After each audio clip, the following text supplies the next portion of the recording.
my last video, I talked about common passive-aggressive behaviors of toxic people. If you have not seen that video before you watch this one, make sure you check it out. Okay, they're covert passive-aggressive behaviors that toxic people pretty much always use. So in this video, we're going to talk about what to do about it when you get the look.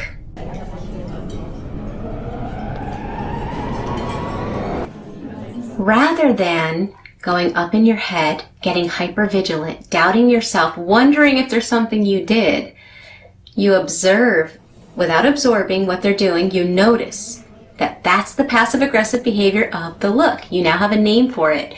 You notice it and you keep your energy. When you smile, when you wave, even though they're trying to take away your joy, you're holding on to your happiness. You're not turning over your power to making sure that they're on board with your energy. In other words, you're happy, they're not, and that's okay. It's sad that they choose to give you those expressions of dislike, of anger, of hidden hostility. But that's them, and that's their choice.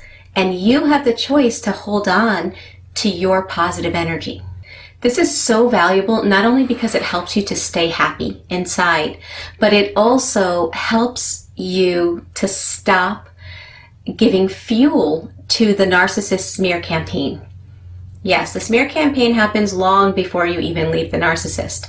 In public situations, they're setting you up to look bad. So every time they give you the look and all of a sudden you're hypervigilant, you feel uncomfortable, you get really nervous, you stop being you because there's something wrong, people start to think there's something wrong. What they don't realize is that it's being provoked by someone else. When you hold on to your energy, something interesting happens. The toxic person cannot continue on with their facade. It's very difficult for the toxic person to continue feeling and acting and pretending to be this amazing person when you are together. And when you're happy and you're confident, they have a hard time with that. So when you hold on to yourself, when the narcissist is passive-aggressively trying to take away who you are, you have more of a chance to not only outsmart them, but expose them. Number 2 is the mood. Toxic people have somewhere along the line conditioned their family members to think that the family members are responsible for their bad mood. For those that were brought up in toxic environments, that's normal. If your parents made you feel like you were responsible for their mood, then it's very easy to fall into feeling responsible for the moods of the person that you're in a relationship with. In other words, if somebody chooses to be in a bad mood, that's their choice. But by passive-aggressively just having that mood without owning it, and they tell you, oh, nothing's wrong, they're indirectly trying to awaken that responsibility in you, that you feel responsible as if it's somehow your fault or your responsibility to help them to be in a better mood. Now, in healthy relationships, that's okay. That's normal behavior. We always want to try to cheer each other up. The problem is if you're with a toxic person, they're choosing that mood and they don't want you to cheer them up. They want you to feel responsible for it. So in order to outsmart them, you have to recognize that they are allowed to have that mood if they so choose. It sucks to have to live with somebody that's constantly giving off this horrible vibe. It sucks to have somebody with this sullen face, sullen, angry face when they deny that there's anything wrong. It really sucks to have to live with that. But just like they can't control us, just like we don't want them to control us, we can't control them. And if that's the mood they choose, that's okay. So the next time the toxic person is in a bad mood and giving off this vibe, instead of even asking what's wrong, don't even ask what's wrong. That's getting you sucked into a drama battle that they're going to set you up for. Notice it. Use the observe, don't absorb. Notice it and act as if you don't notice it. So let's say you say hello, they just came home from work and you're like, hey, how are you? And they're in this bad mood. You could say, well, it's so nice to see you. I have to go do this or I have to go do that. Is there anything you need? and they're going to answer sullen, and they're going to answer with this tone, you act as if you don't even notice it. By doing that, you won't absorb it, and you'll be able to hold on to your energy. And you'll be able to hold on to your positive vibes without absorbing their negative ones. Number 3, when toxic people make intentional mistakes. And again, in my last video, I told you the reason that they do these intentional mistakes is so that you stop asking them to do things. They love to exploit people, so they'll take one step back and expect you to take one step forward. They'll make all these mistakes so that you clean up after them and you take on more responsibility. The way to outsmart them is to stop cleaning up after them. And this is hard. This is really hard because there are some situations that not cleaning up after them is going to have negative effects, sometimes financially. The problem is if you continually clean up after them, you are, without realizing it, enabling that behavior that keeps you in that cycle. So I know it's scary, and I know you have to gauge in which areas of your life that you'll be able to apply this. That's completely understandable. But it's important to stop enabling that behavior. So I had this one face-to-face client who, her and her spouse work full-time. And so they would share responsibilities in the house. They would share cleaning the kitchen, right? So she explained exactly how she liked things, and she was very systematic.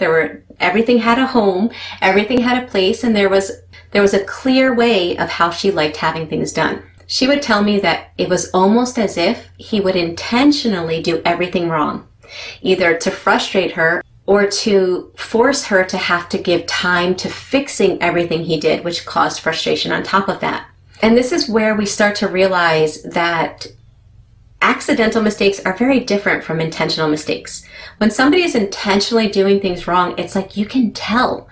There's this gut feeling, this gut instinct that this is being done on purpose. She did something interesting.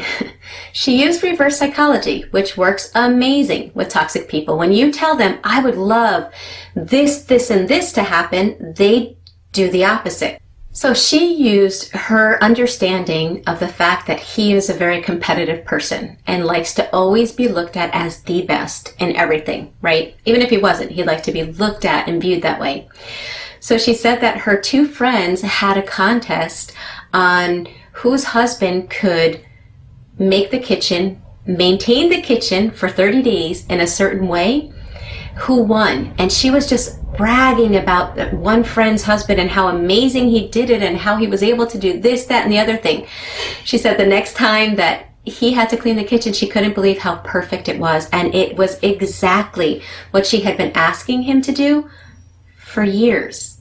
So that showed that they really do know what you want.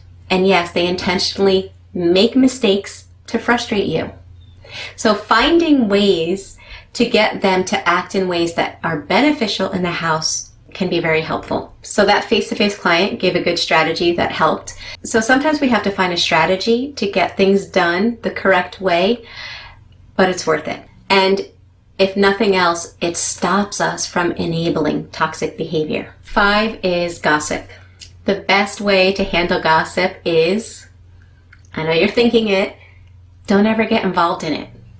Sometimes it's tempting when you're in a work situation or in a family environment, if you feel constantly rejected by people and then suddenly this person is like acting like they can trust you and they're sharing things and they're acting like they really like you. It can be really tempting to allow gossip because you're thinking, wow, finally I'm close to this person, or finally I'm close to someone in this environment and it feels good. Don't fall for it. This person, especially if you know that they're toxic, if they're gossiping to you about someone else, they're gossiping to someone else about you. And it's just not worth the headache of getting involved in that. So avoid it. And you don't have to do it in a condescending way, trying to make the toxic person know that you're teaching them that gossip is bad, because that could make you a target for more abuse. So finding a way to excuse yourself from the conversation in a happy way, like, oh, I'm so sorry, I can't stay and listen, I have a phone call I have to make, or I have some paperwork I have to file, but it was really nice talking to you. Something nice, happy, no negativity, and yet not getting sucked into the gossip is an awesome way to handle that. Punctuality problems. Okay, so anyone that is co-parenting or counter-parenting with a toxic person knows that there is no such thing as the word punctuality in their vocabulary. But once you know that they're doing it on purpose, you now have a choice whether you want to be a pawn in their game or you want to remove yourself and handle it in a way where it does not affect you. I remember how frustrating it was to feel like somebody was taking your time and just disrespecting it just because they wanted to, just because they knew it would bother you. It hurts. So the way to outsmart this passive-aggressive behavior is by, one, not expecting them to be on time. So I knew one person who, during visitation, what she would do is she would be on time because that's her respect for punctuality. She would be on time, but when the other party wasn't there, rather than sitting in the car and being frustrated and having the kids absorb that frustration, she would have a plan B. She would take the kids out for ice cream, or they would play games in the car. So to not get yourself in any trouble, when you are on time and the other person isn't there, shoot them a text. Shoot them a text without any anger or frustration. Hey, it's 5 o'clock at the scheduled time. I noticed that you're not here, but don't worry, take your time. The kids have been craving ice cream for so long, so we're gonna go enjoy some up at whatever place you're gonna take them to. And don't worry, just shoot us a text whenever you're ready. When you send a text like that, you'll be amazed at how fast the toxic person shows up, because the purpose of their lack of punctuality is to hurt you, annoy you, frustrate you. And when they see it's having the opposite effect, they'll want to stop because they don't want to do anything that gives you any kind of happiness. Once you remove your annoyance, once you remove the fact that they can't take your positive energy away, they are powerless. The silent treatment. We all know how painful the silent treatment is when we focus on the fact that they're ignoring us. And we focus on the fact that nothing we say is getting through, and it's as if we are the living dead. The whole time they're giving the silent treatment, we're focusing on them and what they're doing and why we can't seem to get peace. The antidote, the way that you outsmart this passive-aggressive behavior is learning to take that time to focus on you. If you are in a toxic relationship, you are constantly revolving around the other person to the point that you're probably not even on your list of priorities. You probably don't have self-care habits. You probably do little of the things that you are passionate or were passionate about. Well, guess what? The silent treatment is an awesome time to start getting reconnected with what you love, with what makes you feel better. So rather than focus on how they feel, the fact that they're ignoring you, focus on what do I need to feel good right now? What can I do that would make me happy? And then make sure that you do it. Now, that's the positive side of the silent treatment, is that it gives you that me time, that time for yourself. The downside is the second they see that you're enjoying that passive-aggressive behavior, the silent treatment will end. So enjoy it while it lasts. Make it about reconnecting with you, doing things that you're passionate about and that you love. And last is the passive-aggressive behavior of ignoring you in public. When we know that this is being done on purpose and that nothing we do to try to involve ourselves with this person that's supposedly, more often times than not, the most important person in our life, and they're just shutting us out and no one's noticing it, the mistake we make is focusing on that fact, and we can't even enjoy ourselves. So once again, we need to use the observe, don't absorb tactic of noticing, there they are. Acting as if I don't exist. Wow, I feel single, even though I'm married. I feel single, this is kind of crazy. Rather than focus on what they're doing to you, make sure you check in with yourself and say, what do I need? What do I need right now to feel good, to be happy? Or what can I do despite this person's behavior? What can I do that would bring me some happiness right now? Maybe there's someone that you would like to talk to. Scan the room and talk with somebody, but be present in the conversation. Laugh. Enjoy the moment. When your mind starts going up into your head saying, why are they ignoring me? Why do they do that? Why do they do that? Bring your mind back to the moment of where you're at and who this person is that you're enjoying your time with. If there are no other people, in other words, it's you, the toxic person, and one other person, and you feel like a dog on a leash because they're walking ahead of you and ignoring you, rather than keep following them, look around if you're at a public place and say, is there something I would like to do now? Some place I would like to go? Walk away and start doing whatever it is, or looking at or exploring whatever it is that would make you happy. When they come back and say something like, why did you walk away? Rather than point out the fact that they're ignoring you, which they would love, because then they can twist it and make you look unreasonable. You can say, oh, I'm so sorry, I didn't even notice that you guys weren't with me. I just saw this over here and I wanted to explore it more. Happy. That's it. They'll be surprised and wondering why it's not bothering you. And so don't be fooled if later on, when you're all alone with the toxic person, they say something like, hey, I'm really sorry if it seemed like I was ignoring you today with so-and-so. They're fishing. They're trying to see if it bothered you.